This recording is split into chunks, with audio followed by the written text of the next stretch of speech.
ولي كل عون وتيسير، والصلاة والسلام الأتمان الأكملان على سيدنا محمد النبي البشير والنذير، وعلى آله وصحابته وتابعيهم بإحسان إلى يوم الدين. أما بعد، رئيس الحفلة المبجل والزملاء في الدروس وإخواني في الله، أريد أن أخطب أمامكم خطبة وجيزة حول الموضوع الغنيمة الباردة. أيها الكرام، من حكمة الله تعالى أن نوع بين الفصول ما بين برد وحر وجدب ومطر وطول وقصر، يقلب الله الليل والنهار، إن في ذلك لعبرة لأولي الأبصار. وها هو برد الشتاء قد أقبل علينا بزمهريره ليذكرنا بآية من آيات الله الساطعة وحكمه الباهرة.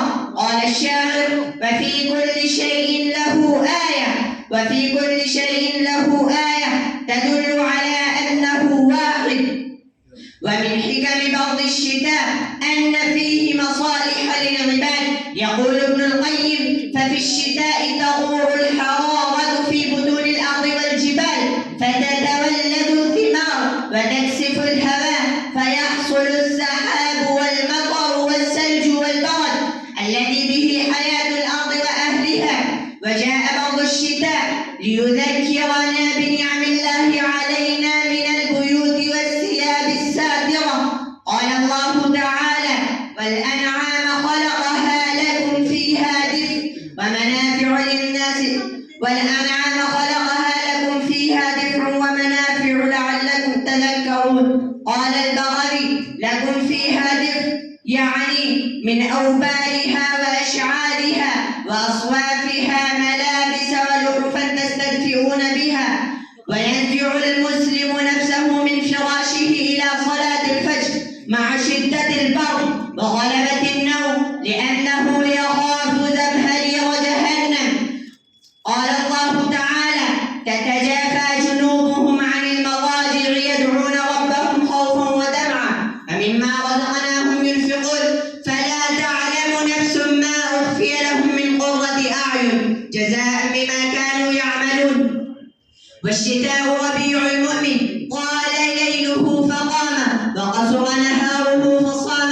وقال صلى الله عليه وسلم: الغنيمة الباردة الصوم في الشتاء. وقال ابن مسعود رضي الله عنه: مرحبا بالشتاء، تنزل فيه البركة، ويطول فيه الليل للقيام، ويقصر فيه النهار للصيام. ومن دروس الشتاء أنه يذكر بزمهرير جهنم ويوجب الاستعاذة منها، فأذن لها بنفسين: نفس في الشتاء ونفس في الصيف، فهو أشد ما تجدون من الحر وأشد ما تجدون من الزمهرير. قال الله تعالى: هذا فليذوقوه حميم وغساق. قال ابن عباس رضي الله عنه: الغساق هو الزمهرير يحرقهم ببرده كما تحرقهم النار بحرها. والوضوء في البرد يكفر السيئات ويرفع الدرجات. قال صلى الله عليه وسلم: ألا أدلكم على ما يمحو الله به الخطايا ويرفع به الدرجات؟